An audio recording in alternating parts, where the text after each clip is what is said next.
This week's edition of the Sports Bros podcast is brought to you in part by Legal Shield Independent Associates, Chanel and Lorenzo Livingston. Are you tired of being harassed by collections agencies with all the calls and emails and letters? Collection Law with Legal Shield can help cease these very actions of these agencies. As a Legal Shield member, your team of lawyers can help you with any legal issues involving the collection of money owed, a debt, or facing litigation. They can also help you get and keep what's yours as well. When you sign up with Legal Shield, you gain access to a nationwide network of attorneys that specialize in every area of the law. To view this and other professional legal services, visit their website at www.smartchoice.info, or you can call them at 301-996-5917. Or as the kids say nowadays, drop them an email, livingstonShield@gmail.com. Now on to this episode of the Sports Bros podcast.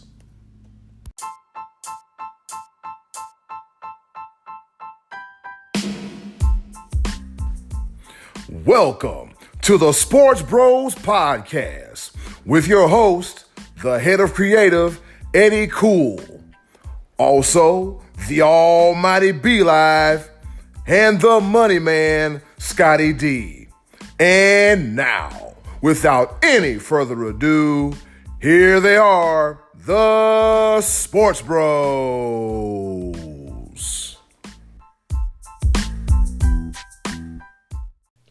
What's going on, world? This be your boy, the HOC up in here, Eddie Cool, the head of creative, and welcome to the Sports Bros podcast.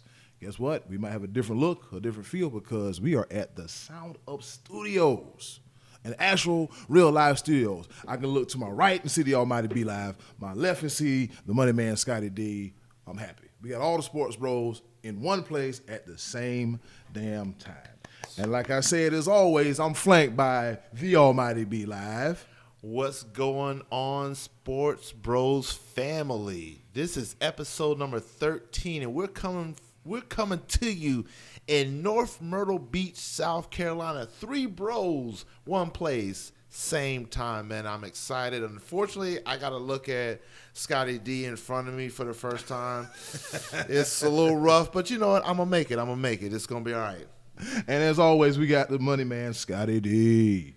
So this is what you guys look like. Wow, this is kind of different, huh? Yeah, this is perfect faces for radio. Here we go, boys. Yeah. So you got a face made for radio, I guess so. All right, guys, let's not lollygag no more. We actually had the chance to sit down last night and watch Game 2 of the NBA Finals between the Toronto Raptors and the visiting Golden State Warriors, and the series is tied at 1. B-Live, what you got on that? This was a perfect example of just resiliency. Mm-hmm. I was thoroughly impressed because Toronto really came out. Once again, the energy from the crowd was absolutely amazing. And they really they put Golden State in a situation they've never been in before, really. They scored, I think, another half where they scored like 50 points, less than 60 points, which is unheard of. I think they scored maybe 20 points in the first quarter. Yep. This is not Golden State. It's actually not basketball as far as the modern day is. Every team scoring 120, 130, 140 points. But Toronto matched up with them defensively, slowed down the game, and made it a completely different game, and had Golden State with their backs against the wall, possibly facing a 2-0 deficit.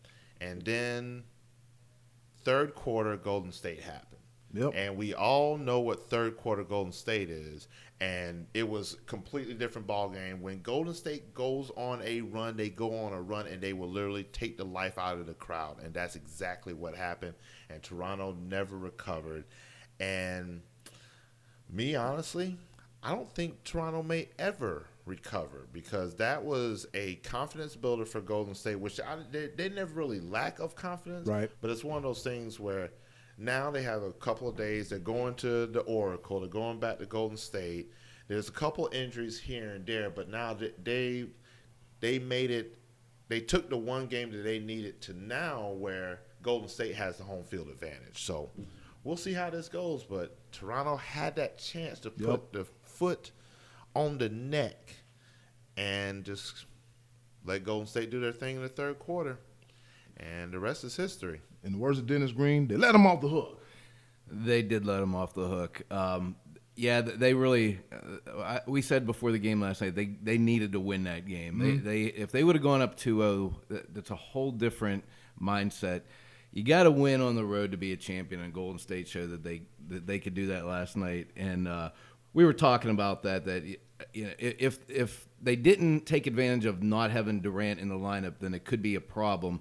And you had a chance once again, not only with Durant out, but then Klay Thompson got hurt in the middle of that game. At one point, Iguodala was kissing the floor. I mean, he ended up coming back, obviously, and hitting that big shot at the end. But and we were also saying last night, the NBA with this new three-point mindset from the whole team. There was 4 possessions down the stretch. If they get to the rim, get on the free throw line, or get an easy bucket, and I say easy, but Golden State was playing D. But my point is, if they would have not just settled for the three-pointer, they did on 4 straight possessions, I think. Yep, missed all 4 3-pointers. And, you know, if you just build a couple buckets right there, then the game would have been much different. Then Iguodala's 3-pointer wouldn't have necessarily been the nail in the coffin. They still would have had time to come back and tie it up or even win in regulation. But and that's the problem that I personally, I mean, that's a different topic really, but the whole everybody in the league now trying to beat the Warriors at their own game. Can't do that. You can't do it. I mean, Just like it's the classic case of, live by the 3 and die by the 3. Yep. And they, in Toronto, damn sure, laid in the ground in the dirt. They died by the 3. They died by it at the end of the game there. They definitely did. One thing I would definitely, this is going to be a first time in history that me and the Money Man agree on something, because I 100% agree with you with the 3-point. Like, you attack the rim. You've been taught that as a basketball enthusiast. As I grew up playing basketball, that was my sport. You attack the rim, and if you don't make the shot, you at least get fouled, and you go to the free throw line. And get you 2. You keep shooting up threes after threes, and you missing, you get 0 points. You at least have the opportunity to get 1 or 2. And just those 4 possessions, you get 1 point out of those 4 possessions. You get 2 out of one of the possessions. That's a tie game. Or Toronto was up, and Iguodala has to hit that shot to tie the game, as opposed to it ended up being somewhat meaningless that he actually took the shot. Mm-hmm. But he took the shot, and what was it? Nick Nurse, a coach for Toronto, was like, "Well, we'll let him have that shot any day of the week." And so we'll live with that. Yeah, we'll live with that. But he shouldn't have taken that shot. He shouldn't have taken it. But he's like Big Shot Rob. He takes the big shots in the big game. I'm glad you brought that up, because Chauncey Billups said that Andre Iguodala is this generation's Robert Horry. Personally, Iggy is an athletic version, a more athletic version of Robert Horry, because Robert Horry, I think he averaged 2.9 points a game, 5 points. It was real low. His average was real low for points per game. Iguodala can blow up at any moment. Have a 35-point game, 15-point game, 10-point game, and shoot the shots that we saw last night. But it's just the fact that I think it's a bit of a stretch to call him this generation's Robert Horry. What you think, Scotty D? I understand the comparison in that Iguodala is not the marquee name on his team. He's not the first, even second, third option on his team. And Robert Horry never had plays designed for him. That wasn't his game either. He was a defensive specialist. I think Andre Iguodala is a better skill player because when he was with Philly, he was their guy. I mean, he was an all-star as the number 1 guy in Philadelphia, and pretty much going to Golden State accepted a role as not the leader of the team, not the best guy in the team. And it's obviously been wonderful for his career, as he's been now a 3-time champion and a finals MVP. But I understand that comparison as he's paralleling him to being a guy that'll take a big shot, that's not afraid of the big moment. Robert Horry was never the best guy on the team, but he was a calming influence he was always the guy that would take the other team's best player and guard him. So that's where I understand it. Their games are not similar, but I understand that role comparison. Yep. Be like, what you think about it? maybe we should get to a point in basketball when we're analyzing the sport, we're talking about it, we're commentating on it, that we stop comparing different eras. Because they're trying to mold, they're trying to bridge the gap, I guess. And just things don't make any sense. It doesn't make any sense to me because I think they're two entirely different players. The point that you made that he was the key guy in Philly is a perfect example of that. And it's one of those things that right now he's taken the position as a role player, but he's definitely like they're two entirely different players. Maybe they're saying that Iguodala has made the big shot a couple of times, and that sort of reminds me of somebody.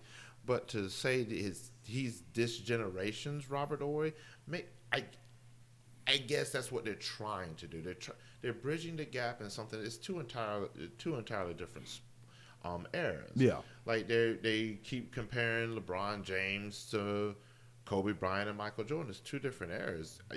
Do I think that LeBron James would survive in Michael Jordan's era? I don't think so. Do I think Michael Jordan would survive in LeBron's era? This is going to be a shocker. I don't think Michael Jordan survives in LeBron's era. You know why I say that? Because clearly athletes are more athletic now.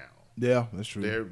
The game is faster than what it was back in Jordan's era. So, Jordan still will be the greatest of all time. I think he will adapt much better than LeBron would in Jordan's era. But it wouldn't be this. It wouldn't be the same player. Jordan. One clear point I like to make is the fact that he probably have to develop more of a 3-point game because of the way the game has changed. Because he did that. But here's the thing. He did that. He would end up having to shoot more because. But like you said, he would have adapted. But everything's different, so his game would have been different. But he still could jump out of the gym in 1985. He could do that in 2019 if he was that age. But how many times would he be dunking the ball and then your Steph Curry would be throwing up a 3-pointer and they would be -1 every single possession? Hey, you got a point. So that's come on. But that's what I'm saying. You're bridging the gap of something that. What? It's two entirely different games. Do you realize I've seen you 2 days in a row and you've had a different Clemson shirt on both days? Yes. Is that your whole wardrobe? Yes, it is. Okay. Absolutely. And you know what? How much time have we gone into? Because we barely 15 minutes. Scott. 15 minutes. Barely 15 minutes. And 2 days, 2 Clemson shirts. We're actually shooting this on video. Yeah. I didn't even know this. Thank you, Sean. But you never see us. But you decided now to talk about Clemson? Yes, I'm going to wear it. That's all day, every day. But see, Eddie, cool. What do I tell you every single week? Get some control up in here. I got control. Once again, I got to take this Amtrak and with my big muscles and put it back on the track. All right, so here we go. The Stanley Cup Finals, the Boston Bruins versus the St. Louis Blues. And the Bruins lead the series 2-1. Now, me and the money man, Scotty D, we had a chance to see a good portion of the game last. Was it Saturday night? Yeah, we watched game 3. Yeah, game 3, and we left before they even piled up even more goals on them, and it was just I'm gonna let you take this one, Scott. It was out of control early. We kept saying if they cut it to 2 goals going into the third period, maybe we have a game. And St. Louis at home rocking like that, their first Stanley Cup. First time they hosted the Stanley Cup, and the better team, I think, is Boston's the better team, and that just came out at the end of if you watch the overtime in game 2, St. Louis was just dominant. They were completely focused and on fire, and they were not getting out of that building without the win. But sometimes that happens when you're at home, and you're a little bit more distracted. You're not quite as intense and focused. I don't know if that's the case, but Boston came out bombing, so. I think the better team is ahead. It's still early. It's 2-1. The game, as we're recording, game 4 is tonight, I believe, back in St. Louis. So they could even this up and turn it into a best of 3, and anything could happen. But I still just think Boston is the best team, and that's why they're doing what they're doing. They're the best team. I hate saying that yet again about another Boston team. Sick of their parades up there, but duck boats and. But that seems like where we're headed for another Boston victory. Duck boats and Dunkin' Donuts. I'm sorry, Dunkin'. Be like, what you think about this here? I mean, they shellacked them like 7-2, and it's just. Here's one thing I want to point out because I tagged a couple of friends of mine when we're watching. I was watching at work at Mac's Speed Shop, 42 North McPherson Church Road, Fayetteville, North Kakalaki. Go in there and get you a good old burger. Yes, sir. I still want that sponsorship money. Hey, holla at a brother. Anyway, I tagged a couple people because after game 2, there was a little altercation between one of the St. Louis players and the Boston bench, and I can't say this on air because there was a little expletive in there, but he essentially skated by the bench and said, "You guys are effed." And he said the F word? Yeah. Wow. Absolutely. Yeah. And guess what that is? That is locker room material. Guess what? You just ignited the entire Boston bench and the Boston fan base. And guess what happened to you in game 3? You got effed because they came out and put down a whooping.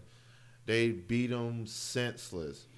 And it was one of those things where a lot of emotions go into a game and everything. A lot of things happen. And St. Louis was on the guy. He was on a little high and everything like that. But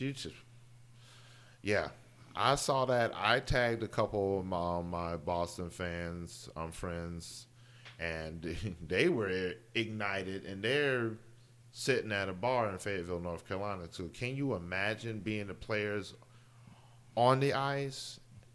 I'm pretty sure they replayed that video because it's on social media. Everywhere. It's viral. Is everywhere. Yeah. I'm pretty sure they played that in the locker room before they came out and said, "Okay, we got something for you in your house." Yeah, that's stupid. Why poke the bear? I mean, you're getting out of there, you stole home ice. Why even bother doing that? That's stupid. I mean, it was clear as day that, we all know that Boston is the more skilled team. St. Louis gave them a good fight. I still think it could go back and forth. I see it 6 games. I think I said Boston in 5 at first. I see Boston in 6. I see enough fight in St. Louis. I think they even it up, but I think at the end of the day, it starts to wear on them. The more skilled team, the more talented team. Boston is 6. I'm gonna adjust that. And no player that plays for Dabo would ever do anything like that. Oh boy, here we go. Would never do. Dabo jams, no Dabo baby. player would do anything like that. No, all roads lead to Dabo, and all roads lead to Clemson. So I'm just saying. Here we go. Lesson learned. Watch. I love the fact that it's not me. Like I'll have a pepper point here and there. About Clemson, but now it's gotten to the point where the 2 co-hosts, one of them being a South Carolina Lamecock fan. Watch your mouth. I said it. I'm going to say it again. But y'all talk more about Clemson than I do at this point in time. We love them. It's all about Clemson. I just wear the shirt. That's all I do. And shirts, plural. And I want to say thank you. Quick shout out to Josh Starnes. He actually printed the I Bleed Orange shirt that I wore yesterday. They got a lot of rave yesterday. Hit him up on Facebook. He Bleed Orange guy. Definitely funny guy. Hear ye. I digress. Go ahead, bro. Yeah, bring your own guts. But that's it for the Boston and St. Louis series. It's going to be physical. It's going to be chippy, and hopefully St. Louis can come back from that royal thrashing that they received at the hands of the Boston Blues. Come on, Blues. Yeah. Hold on. Can I do the segue for this one? And speaking of thrashing, go ahead. Yeah, my bad, I had to do it. You had to, by law. And speaking of thrashings, we all had the chance to sit in one room and see what in the hell happened between Anthony Joshua and Andy Ruiz Jr. B-Lab, this is a perfect moment for what happened to you. What happened to Anthony Joshua?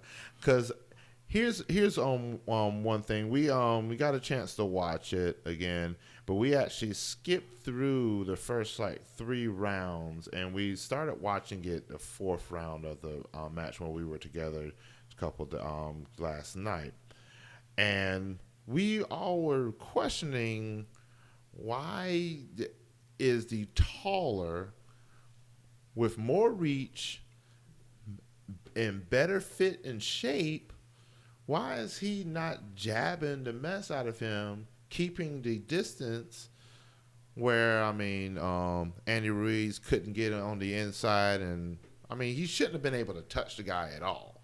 And we're trying to wonder why are we watching this, and why does it look like he doesn't have a jab, he's out of breath. And then the 7th round, when he got knocked out, not once but twice, and then was in La La Land. Do you know where you are? Friday. Okay, gotcha. That's our little running joke that we have going on. But yeah, the 3rd round said it all. When Andy Ruiz pieced him up. I'm talking about. And one thing for those that don't know anything about boxing, you just see a bunch of people just throwing a bunch of haymakers and everything. Everybody wants to go for the head. Do you understand that body shots are more devastating? Because I've always been taught, if you cannot breathe, you cannot fight. That's true. You cannot breathe. And, he pieced him up right all up in the chest, caved his whole insides, made him reevaluate who he was as a person and why he was in this ring at this point in time. Because he was a completely different person after round 3. That when Ruiz got a hold of his body and caved him in, he couldn't breathe anymore. He couldn't hold up the jab anymore. So the reach disadvantage was gone. Yeah. The reach advantage was gone for Anthony Joshua, and that was the telltale sign. He got on the inside, and after it's all said and done, the bigger, heavier, huskier guy was in more shape, because guess what? He could still breathe after 7 rounds. And he's bringing back the dad bods. Yes. Oh, yeah. Woo. Let's Scotty D, what you got? This was bigger than just a guy losing fight. This was big, I think, for a few different reasons. Eddie and I were talking Saturday night. Right now, there were 3 big heavyweights that we all wanted to see fight. Deontay Wilder, Anthony Joshua, and Tyson Fury. And we were saying the 3 of these guys need to quit messing around and fight each other. All 3 of them need to get in the ring and fight each other. Yep, and get that money. Yep. Get that money and bring people back to boxing, because boxing has definitely lost its shine. UFC has gained traction through the years, or MMA in general has gained traction. This is a chance for the heavyweight division to reel people back into boxing. The Klitschko's have ruled boxing, and we never see them. They fight overseas in their pay-per-views in the middle of the afternoon. So we've lost track of the heavyweight title. And Anthony Joshua beat Klitschko, and this was his first time in America fighting, because he's British, I believe. This is their first time. He's in Madison Square Garden. Man, he had a chance to put some shine and some light on the heavyweight division and set up the matches between those 3 guys. And he just didn't look like he had the killer instinct. He cost money to all 3 of those fighters, I think. But what bothered me, it bothered me, one, that he wasn't throwing his jab, and he looked soft. He looked softer than the soft guy looked. Yeah, and that's saying a lot. Yeah, but who knows? Maybe he was feeling the effects. We saw him get hit in the ear. Maybe his equilibrium's off. Maybe he's not right. But when the fight was over, he was in there with his arms around his opponent, taking pictures, smiling, laughing. It was like 2 soccer players that had just gone to a draw, and there was 1-1, and they trade jerseys. And you've seen that. How many times have you seen soccer players trading jerseys after a tie game? They trade jerseys in every sport. Okay. You're so disrespectful. I am not disrespectful. Allow me to finish, please. They just looked like they were 2 buddies, not 2 guys who were just out there trying to tear their heads off. If I'm Anthony Joshua and I just got knocked out, well, actually, he didn't even look like he wanted to keep fighting. It looked questionable at first why the referee stopped it, because he was standing and he was looking at him in the eye, but I just don't think the dude wanted to keep going. He was content to take that loss and then go take selfies with the guy. Come on, Anthony Joshua. And then that's terrible. And then, when that last knockout came about, I noticed, okay, where's his mouthpiece? And the referee's like, hey, here's your mouthpiece. And of course, hey man, where are you? Friday. And, and the ref's like, you know what? That's enough. It caught me off guard. He was hurting. He was definitely hurting, because he spit out his mouthpiece and didn't really want it back. It was kind of it. But I thought it was over the top friendly afterwards. He just looked like he was enjoying the moment with the guy, and he just got beat and just lost 3 titles, 3 belts, and a bunch of money. Come on. You just lost 3 belts and a bunch of money. Be mad about it. Yeah, be mad. Have some fire. Be angry. You just lost like you said, he just lost a bunch of money and 1, 2, 3 belts, and just like, okay, let's take pictures for the Instagram. What? Smiling like a soccer player. Literally, I'm gonna let that one slide because you know what? I'm gonna let that slide because you made a very valid point.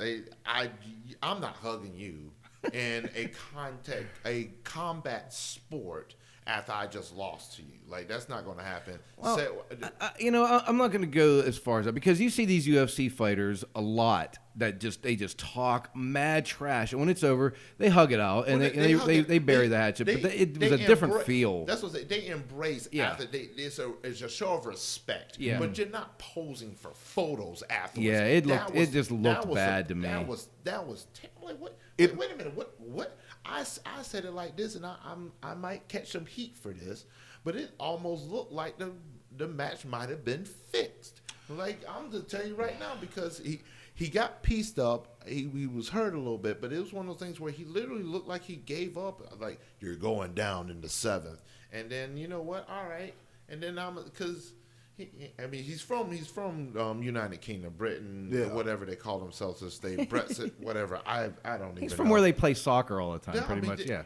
Okay, shout out to our listeners in the United Kingdom. That's an entire world, by the way, not just one freaking country. And shout out to Liverpool Football Club for winning the Champions League, by the way. Thanks for the segue.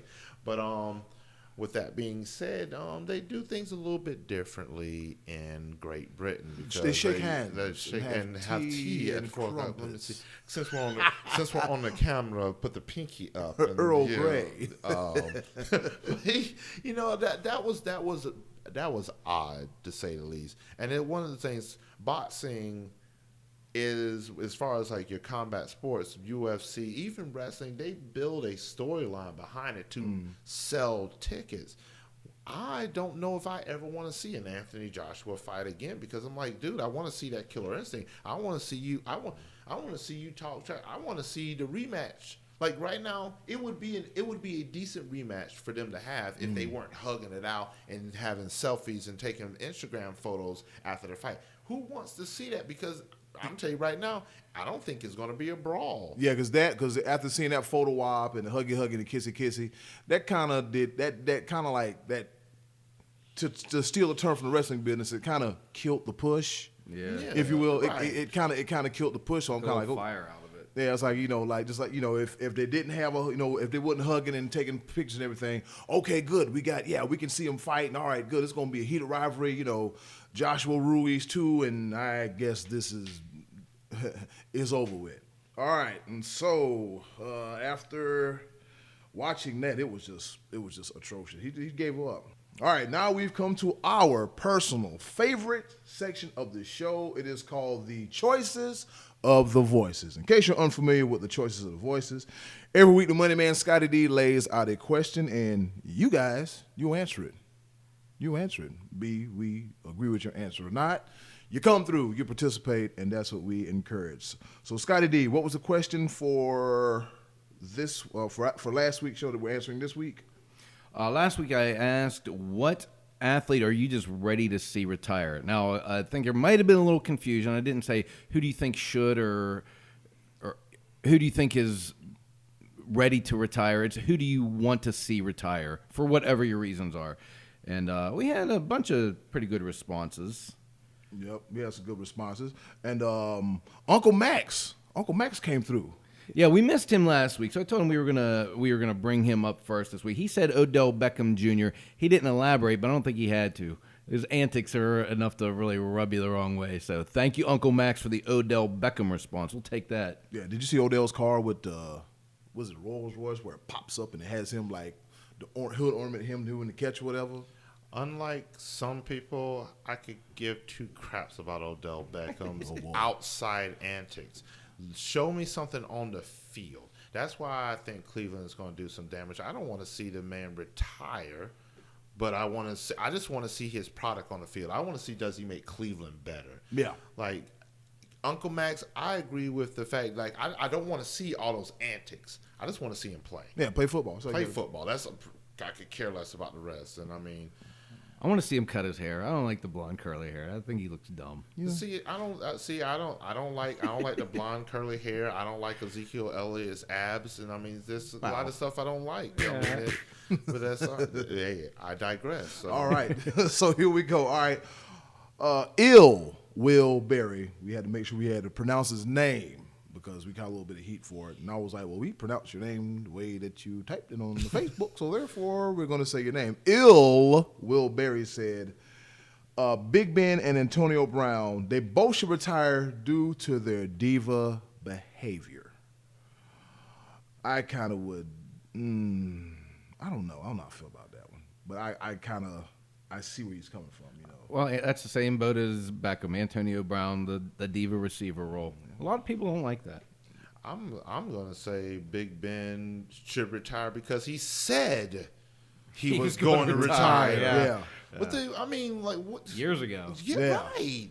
And so whatever. And then I'm not gonna go into some of his other antics and why he's still actually in the league and not in a jail cell somewhere. But that's.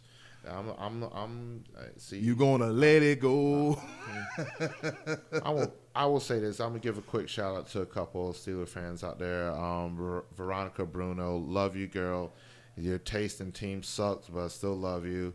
Dwight Burris back in Fayetteville, big brother. I appreciate you, man. I just want to give you a shout out. Your team still sucks, and Big Ben should be incarcerated. But besides that, showing the love to some of the voices out there. Yep. Also, Brittany Taylor said the same thing. Big Ben. We got a whole lot of Big Ben. Yeah, she's a Steeler fan, so she's ready to see him go, I guess. Huh? Yeah. And thank you for some female input. We have. We got some female input. This week. Yeah. And I think that right there also shows where the problem is in Pittsburgh, because you're wondering, like, you got Le'Veon Bell not wanting to play there anymore, Antonio Brown not wanting to play there anymore, and if you got two of the most dynamic players in their position not wanting to play somewhere, there's got to be a problem somewhere. Two brats. They're brats. Yeah. And Big Ben's a tool, so there's your winning combination. Two brats and a tool. I'm just thinking that, you know, with we had this conversation before, be like, I think with all that talent, why would you do anything less of winning the Super Bowl? Anything less. I mean, the defense is it's you know, it hasn't been typical Pittsburgh defense as it has been over the past few years, whatever. But it's serviceable. And you got two weapons to put up points, and so it's kind of like, what the hell's going on? But you asked the question, why haven't they won the Super Bowl? That leads us to another guy that people want to see retire. Maybe that's why they haven't won more Super Bowls. Probably that could be it's the straw to break the camel's back. All right, Tom Brady. Oh boy, here we go. Tom Brady's the one. I think everybody's ready to see him retire, right? Yeah, they're ready to get him up out the building quick. Trey Duke said Dak Prescott because he sucks and he's holding back my team. We got a residential Cowboys fan, the money man in the house, so we're gonna. Well, I have watched many games with Trey Duke, and if Dak Prescott so much as throws an incomplete pass, he's gone. He's ready to send him. So. Last week he clowned us. This week he's clowning our team. He's just a Prescott hater. He never got over Tony Romo leaving, so that's why Trey. Let me get this one. No. So you're telling me right now that you had more faith in Tony Romo than Dak Prescott? Come on. I know I'm not hearing this correctly. Please, Scott, tell me something different. Is this what's really happened? That is where we're at with our friend Trey Duke. Wow. Yep. Ooh-wee. And I'm a Cowboy fan too, so I'm rooting for Prescott. Actually, I don't want to see him fail. I'm rooting for him to succeed, not to fail. I think he has a lot of shortcomings as a quarterback, and I'm hoping as a young player he overcomes them going forward. That's where I'm at. But Trey's not having it. You know what? I apologize because I just realized that your fan base is not as different as my beloved fan base of the Carolina Panthers. Oh, boy. Because I got a full-on fan base that would love to see Jake Delhomme back at quarterback. I got a full-on fan base that love the fact that we picked up Will Grier.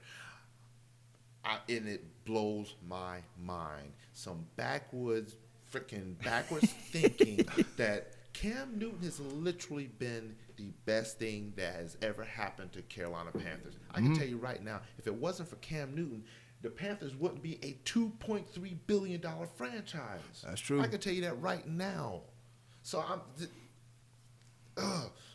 Dak Prescott has the tools. Like, I think with what they have this year, I'm going to say it as an unbiased sports analyst. We're amateurs, by the way. Amateurs. But I want to make it be known that the tools that Dak Prescott and Dallas Cowboys have, I can see them in the Super Bowl.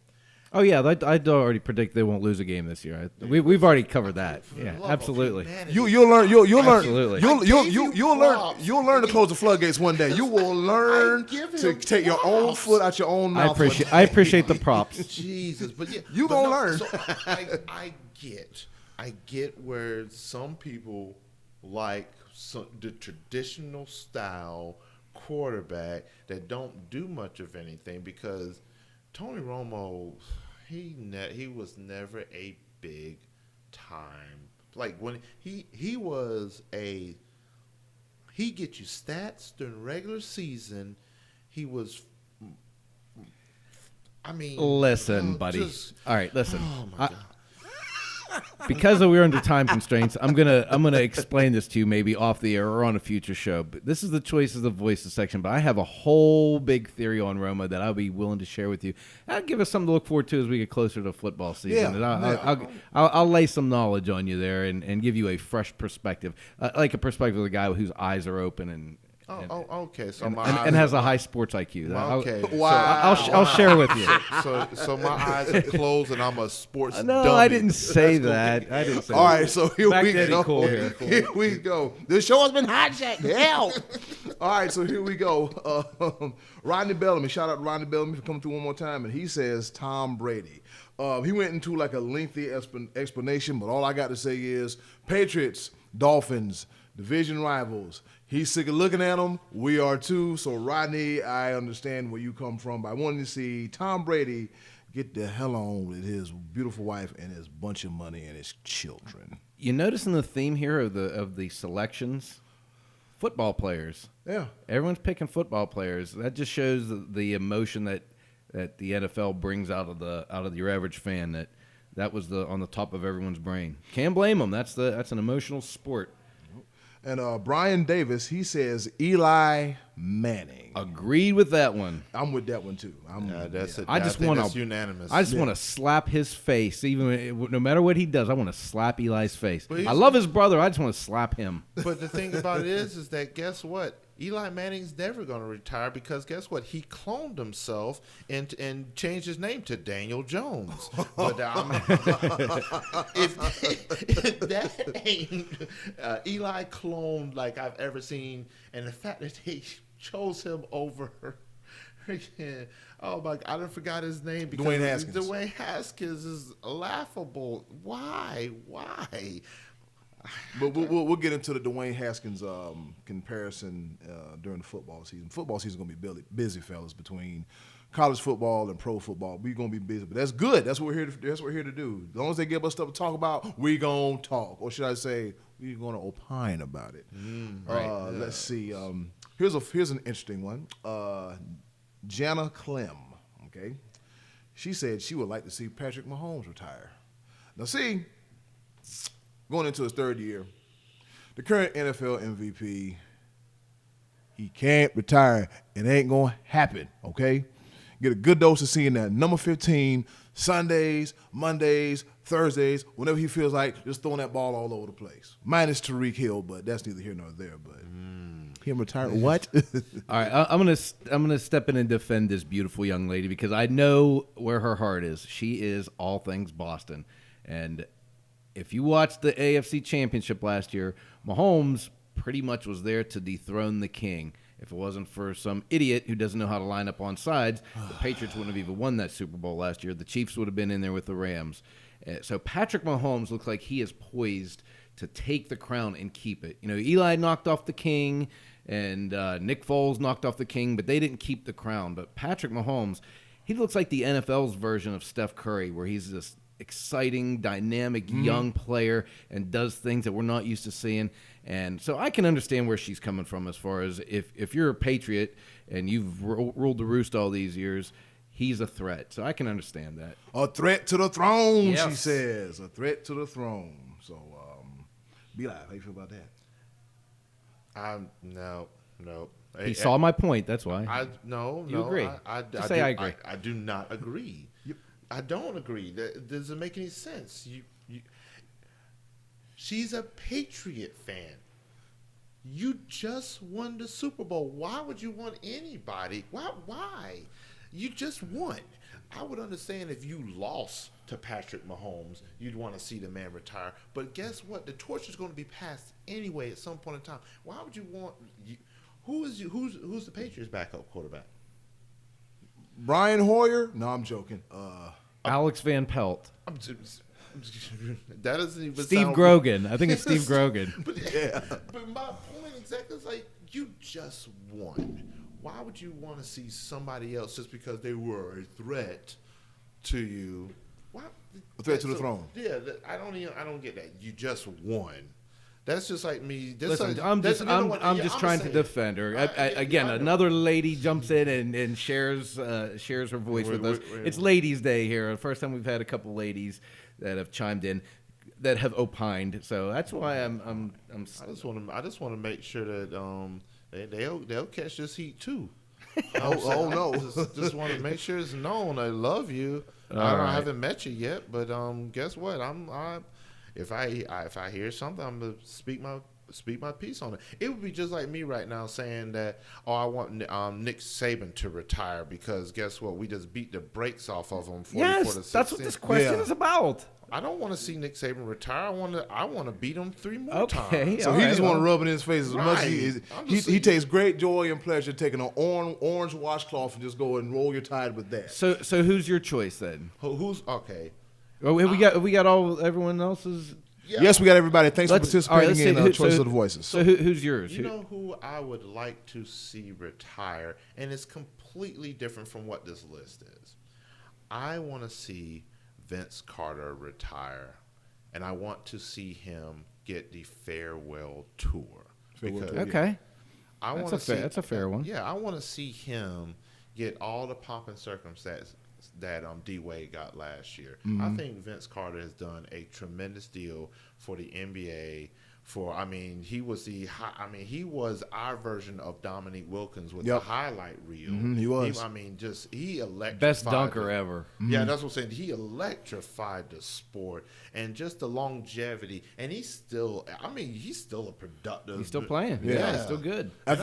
Isn't he one of the last players from the 90s to still be playing? I think so. Because it was Dirk. And then, Dirk. I think Dirk just retired. Yeah, Dirk just retired. And then it was because Dirk. Kobe. I think Dirk got a little bit of a farewell. I saw him embrace it, but I think Vince Carter is the last of the '90s era. It's so hard to say goodbye. All right, that's enough. We're gonna have to pay some money with money we ain't got right now, so we're not gonna pass on that. My choice is Eli Manning simply because it's like, dude, it's just time to go. It's just time to go. Do what you can to bring up Daniel Jones. Then just don't do like, Big Ben Roethlisberger when they drafted Mason Rudolph, and he was like, "Nah, I'm not gonna say nothing to him." I'm like, I don't understand that. Like, if you're a elder statesman quarterback, you know that eventually your time is gonna end, unless you run here like Brett Favre and had a rivalry with your backup quarterback Aaron Rodgers, the guy who superseded you and took your job and also won a Super Bowl. So I'm like, okay, Brett, you two are 1-1 as far as Super Bowls go. So why are you mad? But the fact of the matter is, Eli just need to go ahead and groom Daniel Jones to the best of his ability and just go ahead and ride off into the sunset. Just go ahead and take that Manning Brothers entity and make more State Farm commercials and things of that nature. So I got a question, though, for Scotty, because this is your division, the New York Giants. Wouldn't you rather him keep trying to plug away Bingo. That's why he's not my choice. Wow. A few years ago, I would have. I've been so sick of watching that guy play. Like I said, I've wanted to smack his face since the first time he ever stepped on the field. But lately, he sucked. So yeah, I don't want him to retire. I want him to keep on because the Cowboys been beating him up the last few years. He had our number early for a few years there. He was winning in Dallas every year for a few years in a row. He was going down there and winning, and I was sick of him. But yeah, you hit the nail on the head with that one. You're absolutely right. Yep. So as a Cowboy fan, the one guy that I would like to see retire is Aaron Rodgers because he has stuck the dagger in. And again, this is similar to the Mahomes answer. Aaron Rodgers isn't ready to retire. He's not quite to that point, but he's hurt me as a Cowboy fan more than once. So that was the I wrestled around with a couple answers. Eli, Dustin Pedroia. I've never liked watching him play as a guy. Well, he's on the verge. He's saying he may not play again. He's been hurt the last couple of years, and he might physically be unable to resume his career. And I'm fine with that because I've just never liked him. I don't like to see a guy hurt, but I've never liked Pedroia. But one person, and this is just a different angle that I would like to see retire, is Anderson Silva. And I kind of alluded to this a couple weeks ago. And it's not because I don't like him. It's because I like him a lot. And fighters are trained to overcome everything, and they're told, you're telling me I can't win, and I believe that I can win. But then Father Time interferes, and you have to reprogram yourself to say, maybe I can't. And that's where Anderson Silva is. And I don't want to see this guy go out there and rack up losses. No. He hasn't really won, I don't think, since 2012. I think it was his last legit win. Yep, that's what I heard. And one win that he did have against Nick Diaz was overturned to a no decision because of a drug suspension. And I love Anderson Silva. I watched him fight. He's fought twice this year, lost both times. It's just not the same guy. He got his knee kicked. He's on the ground, rolling around, hurt. Before he seriously gets hurt and messes up his legacy, Anderson Silva, you got to go, buddy. Yeah, because eventually these losses, you have to start holding them against them. I mean, at this point, you say he was the best ever, but now he's lost a few in a row, and it's acceptable because he's getting older. But at some point, if you just keep fighting, you're going to be like Roy Jones Jr., and you're not looked at as quite the same. I think Roy Jones is still fighting. Him and Holyfield, they're never going to quit. They're going to fight till they collect Social Security. And I don't want to see Anderson Silva do that either. I think with Anderson Silva, man, he should have done what GSP did and just going out on top. Perfect. I'm gone. That was perfect. John Elway, hey, I'm gone. Yeah. Jerome Bettis, hey, I'm gone. Peyton Manning. It took a while, but hey, I'm gone. I think you should. I think if you should retire, you should retire on top, barring the circumstances and the situation, because all of it is different. Yeah, so, it's just in their blood to keep going. These fighters, they need somebody to tell them, don't fight anymore. And BJ Penn's in the same boat. He just fought too, and I think he's lost like 8 or 9 in a row. Oof. But Anderson Silva was the class of all MMA. He was the guy, number one guy, unquestioned for many years, and I just don't want to see it anymore. Well, I agree with you absolutely when it comes to the Spider. I think when it comes to his career, he's going to be this is going to be weird, but I think his career will be defined very similar to the way Michael Jordan was. Nobody talks about Michael Jordan when he was with the Wizards. Yeah, you're right. Yeah. So it's one of those things where Anderson Silva has done more than enough for the sport. Yes, right now, yes, he does need to retire. But I think as far as his legacy is concerned, they will talk about. I mean, he revolutionized the sport. Like I think it was very enlightening to see him fight Adesanya. Like the styles were very similar. Style bender. Yeah. So I mean, I did like to see, and that was. I think that fight was passing the torch. The last one he just did though was Okay, so pass the torch and be done with it. Right. That's it. Right. Pass the torch, don't grab it back. All right, Scotty D, what's the question for next week? Well, B-Live has already kind of poo-pooed this earlier on by saying he doesn't want to compare eras, but that's what we're going to do because it's topical right now. A lot of people are looking at these Golden State Warriors as in the subject as one of the best NBA teams that ever be assembled. Recent history, people argue for the Chicago Bulls. So we ask you, who do you think is better? Who do you think would win in we'll say a 7-game series between the 90s Chicago Bulls and our modern Golden State Warriors. And you actually have two Bulls teams basically to select from. Jordan's first three-peat team, Jordan and Pippen were the only two that were on the second three-peat team. So, hey, maybe you can have the chance you want to fight it out in your head of who you think is the better of those, and then choose that one to move on against the Golden State Warriors of today. All right, so that is our question for next week's Choices of the Voices. We've come to another favorite part of the show, the penalty box. All right, here we go. Like I said, if you want a free trip to the penalty box, say something silly. I'm joking. It's all love, though. JR, he's still in the penalty box. He's going to be permanently in the penalty box. For blasphemous comments about Clemson, Tom Brady, and KD for being overrated. And the Cowboys, too. Thank you. For being overrated. Let's see. B-Live's buddy, Bob Kraft. I'm looking at you, Bob, Robert Kraft. Bruh. I will not let this go. I want to make sure the camera is catching this face right now. I am never going to let it go. You, your 39-year-old girlfriend that can't do the job in the bedroom, that you want to be in Jupiter, Florida. Wow. And then everything just going to be swept on the rug. I'm not going to let it go. Old wrinkly bastard. Wow. All right. Was that the hot take that you were saving for earlier today? I got a couple more. Oh, man. Oh, man. Yeah, Bob Kraft is still on the penalty box. Scott's buddy, Clint Hurdle, just for doing Clint Hurdle things. Oh, he's not going to go anywhere. Especially after Saturday night, the debacle we went to Saturday night. 12-10, they lost that game. Oh. Yeah, it was just ridiculous. Let's see, and Jenna Clem just was saying she would like to see the current MVP retire. Jenna, I tried to stand up for you. He's putting you in the penalty box anyway. No, yeah, I'm sorry. I appreciate you. Hey, and feel free to come back with a rebuttal and speak your piece, because this was the choices of the voices. Yep. If you think we're wrong, and I'm telling you right now, even though Scotty D doesn't think he's ever freaking wrong, he is wrong from time to time. And according to everybody, even myself, I stay wrong because I said I didn't say nothing. But go ahead. I don't know, but that's feel free. Let us know. Like, how you want Patrick Mahomes gone? Hey, I mean, I know some people. I'm kidding. No, we don't. We don't know nothing about nothing. Nothing about it's nothing. Gonna be over the airways. The FBI gonna be banging on my door. Please, it ain't what you think it is. We're just doing a sports podcast. We're just talking, okay? We ain't about that action. Right. That action we ain't about. All right, speaking of action, we've come to the portion of the show we call the 3 pepper points. Of course, you know, we find 3 points, sports-related, and we talk about them. So I'm going to throw the ball to Scotty D without breaking the microphone. All right. My first point is Drake is a tool. All right, B-Live, over to you.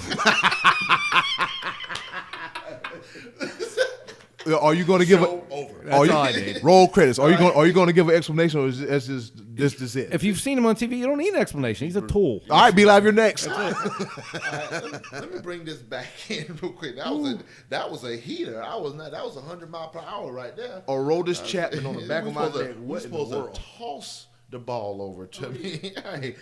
All right, college baseball. Texas A&M versus West Virginia. West Virginia was up at one point 6-0, and then was up 9-1 against Texas A&M. This was an elimination game. They were up 9-1 in the 7th inning. Texas A&M claws their way back with 2 outs, 2 strikes in the 9th inning. Bryce Blom hits a walk-off grand slam for Texas A&M to beat West Virginia and continue on. But then, unfortunately, they lost to Duke later on that evening, and so they went home as well. But, man, a walk-off grand slam, that has got to be the peak and highlight. That is. Mm-hmm. That is huge. Yeah. I mean, and the way they clawed back, I thought it was absolutely amazing. Eddie Cool, get all you right. some. So my second pepper point goes to Andy Ruiz Jr. for just going out there and shocking the world and costing a lot of people some money by defeating Anthony Joshua, and also to bringing back the dad bod. Scotty D. Yeah, you know who else he cost money this past week was Golden Corral because he went in there and just tore that place up. They took an L on that bill. Him and Jericho with the barrel. Yeah, yeah. Chris Jericho is. So Calvin Johnson, I guess, is being sought after by the Lions to get back into their fold. They want to make amends. When he left the Lions, Megatron didn't leave on the best of terms, so they would like to have him back as I'm guessing as a PR thing. And he says, give him $1 million and he'll come back. Because what happened was this guy signed, I believe, I forget, an 8-year deal. An 8-year deal and retired 3 years in. And the Lions, which I think was reasonable, expected him to pay back some of that signing bonus that was supposed to be prorated over his contract, and he ended up giving back $1 million. And he didn't like that. I would say, hey, Megatron, we'll show a picture of you on the big screen. We're going to keep that $1 million. Be Live, over to you, buddy. All right, to my favorite sport to participate in now, bowling. Bowling, here we go. Yes. We just witnessed this weekend the PPA Playoff Championship. Who witnessed it? You know what? You didn't watch it. You know what? Yes, you know what? Nobody watched it. Nobody witnessed it. Okay. Continue on with your point. Go ahead. I'm sorry. You know what? This is the kind of stuff that This is all the time. This is the Sports Bros podcast. Where is your referee shirt? Go ahead. Where's your whistle? Dude, I'm in the state of South Carolina. I don't have a referee license for the state of South Carolina. I think they want too much, but go ahead. Chris Prather, 27-year-old from Plainsville, Illinois. He wins $100,000 winning the PBA playoff. It's a field of 24 that stretched over a month and a half of best of 3 series. And in game 1, Chris Prather picked up the 3-4, 6-7-10 split to pick up the win. Yes, you're going to have to count it out, look it over, because I know y'all two don't bowl and everything. I bowl, okay? Just calm down. Just hold your horses. The 3-6-10 is going to be 3 pins to the right-hand side. The 4 and 7 is going to be on the left-hand side right here. So it's a makeable split, but with the difficult oil patterns, it's not the easiest split to pick up. But just being able to hit that in the clutch, and quick shout out to him, and definitely the atmosphere, the electricity that was in the building is something that you never see in a bowling match. It's one of those things like bowling has a bright future bringing that energy and that electricity. And that's one of those things that in the future is something that I want to excite others about seeing that. So it's like, oh, this is a pretty cool sport to watch. Scotty D, I don't like the way you're looking at me right now. I'm excited for the future. I'm with you. Scott's like, I'm excited for the future. Yeah. Very. I'm excited for the future of bowling. I'm with you. Yeah. Looks bright. I can see it with my eyes closed. Eddie, cool. I'm going to bust you in the head with this ball. Go ahead. That ain't what you're about to do. So anyways, my third and final pepper point goes out to the current, reigning, and defending WWE 24/7 champion R-Truth, who won the belt for a third time, 3 times. He's a 3-time 24/7 championship. In case you're unfamiliar with what the hell the 24/7 championship is, it is the clean version of the hardcore title. The mid-carders that are not being used, they're just chasing each other at Chuck E. Cheese and the golf course, and which is where this little match took place. And Jinder Mahal beat him for it, and then he hit him with the Billy Club, and he got the belt back again. So shout out to R-Truth for making WWE somewhat entertaining. All right, so my final point is some interesting thing happened last week in that Tiger Woods' former swing coach, Hank Haney, came under fire. They asked him who he thought was going to win the women's U.S. Open. I don't know if you guys saw this. They asked him a prediction, and he said, "I really don't know the names." I'm not giving this verbatim, but I'm paraphrasing. He said something to the effect of, "I don't really know many names, more than like 6 names on the tour, but I predict it'll probably be a Korean and somebody named Lee." And it was taken under fire. The point he was trying to make was that there was a lot of successful Koreans on the women's tour, which is true. It is true. He was trying to make that point. He just didn't get it across very well, and he came under fire for that. And this is a day and age you have to be careful what you say. On Sunday, the winner of the Women's U.S. Open was a South Korean girl named Lee Six. And that's all I have to say about that. I knew it because I'm not going to lie to you. I did not catch the end of that, but when it was a perfect segue. It was an absolute perfect segue. In Tiger Woods' part, his mom was, I believe, Korean. I was going to say, it's one thing. He didn't mean it in that sense. Like, some people just need to let it go. That might be a tranquilo moment. But like Scotty D said, man, you got to learn, in this day and age, you got to make sure you breathe right, because if you breathe wrong, it's going down like 4 flat tires. Now, let me hit this point real quick, and because we got things to do. Mm-hmm. But my third point, because while we are recording this on Monday, so as of today, Dallas Keuchel and Craig Kimbrell. Keuchel? Dallas Keuchel, yeah. Dallas Keuchel. We know what you mean. We're with you. Yeah, I got you. Yeah. That I'm not a professional. I thought it was the same thing. How they said, pronounce it how it looks or whatever. And anyway, y'all know who I'm talking about. Dallas Keuchel, yeah. We got you. Go ahead. So now teams can sign both of those players without losing compensatory draft picks. So that's what it was. Okay. So I did further research. That's why they went unsigned, because teams didn't want to lose a draft pick. I mean, granted, so it was pretty much across the board. And nobody wanted to lose draft pick, and I think there was also some signing bonus money, it was international signing money that they would lose. Some teams would lose if they signed them before today, which being June 3rd when we're recording this. But now, let the games begin. The bidding war will happen. Teams will go for, please, Atlanta Braves, come back home, Kimbrell.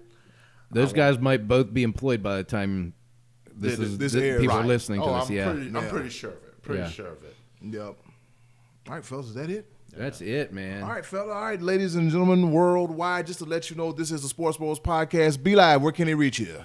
Well, you can find me on Instagram or Twitter by my handle name. This be your boy, Be Live, no I. So THSBEYABOYBLIVE. You can also find me on our Facebook like page, SportsBros Podcast. You can find us on Twitter, SportsBros Podcast is SportsBros PCast. PCast, like peanut. PCast. We gotta go through some of the names, see what's been taken. I don't know why SportsBros Podcast was taken, because we are who we are, and whoever tried to be who we are, I'm sorry. We're not gonna let them off the hook. But also, if you just want to look me up on Facebook, I'm trying to be more social. So my name is Brian Livingston. You look me up. That's part of my government. You ain't getting a middle name, so let it go. With that being said, check us out. Check out our videos. Check me out on Wednesdays with What Happened? Pause. Wednesdays. So, I'm very excited. Excited about this episode 13. I'll be actually filming episode 15 of What Happened Wednesdays coming up very shortly. Find some time to do that. There's some ridiculous things going on that just leave you scratching your head. So, I'm excited about that. Wow. Money Man Scotty D, where can they find you? Mondays, and I hope you guys might join me this evening. I'll be at Molly Darcy's doing my live trivia contest. TNT Trivia at 6:01 p.m. at Molly Darcy's every Monday, and I can be found on Facebook. So we'll be at Molly Darcy's yesterday. Yeah. Right. Yeah, yesterday. We'll probably be having a belly full of wings and everything. We'll be there. Yeah, of course, this is Eddie Cool. The HOC can reach me on Instagram. Cool Season on one word. Snapchat Super Cool 5000. Also find me on the SportsBros page that the Almighty Be Live just mentioned, and you can find me there. Right now, you can kind of find me in the great state of South Carolina between Little River and North Myrtle Beach, just eating up and everything, driving up and down the road, and having fun. Well, that wraps up another edition. Let's say a big thank you to Sean McKenna for having us. Thank you, Sean McKenna. We appreciate that. We really appreciate it. This is the first time we've ever done this, all of us together here, so we appreciate that. Shout out to Sean McKenna, signed up now for getting it done. 4336 Sea Mountain Highway. Hit my man up. This is an amazing setup. Like, he's definitely put this together. Like, we're like astonished. Like, I don't know how much I can stand seeing Scotty D, but you know what? It's actually been pretty cool. Yeah. It's been absolutely amazing. Thank you, Sean. Thank you very much, man. Yeah, thanks, Sean. Appreciate that. Just having everybody in the building here together is wonderful. All right, with that being said, it's been another edition of the Sports Bros podcast. And in closing, do something nice for yourself. And if you can do something nice for somebody else, do it for them too. They greatly appreciate it. This is the Sports Bros podcast. Peace. Yes, sir. This week's edition of the Sports Bros podcast was brought to you in part by Legal Shield Independent Associates, Chanel and Lorenzo Livingston. Have you ever heard of an employment lawyer? If your answer is no, then don't feel bad, because this is my first time hearing this too. An employment lawyer can assist you in resolving common workplace disputes such as employee wage and hours violations, sexual harassment, wrongful termination, workers' compensation, and more. When you sign up with Legal Shield, you gain access to a nationwide network of attorneys that specialize in every area of the law. You don't have to fight alone. Legal Shield is here for you. To view this and other professional legal services, visit their website at www.smartchoice.info, or you can call them at 301-996-5917, or just drop them an email, livingstonshield@gmail.com.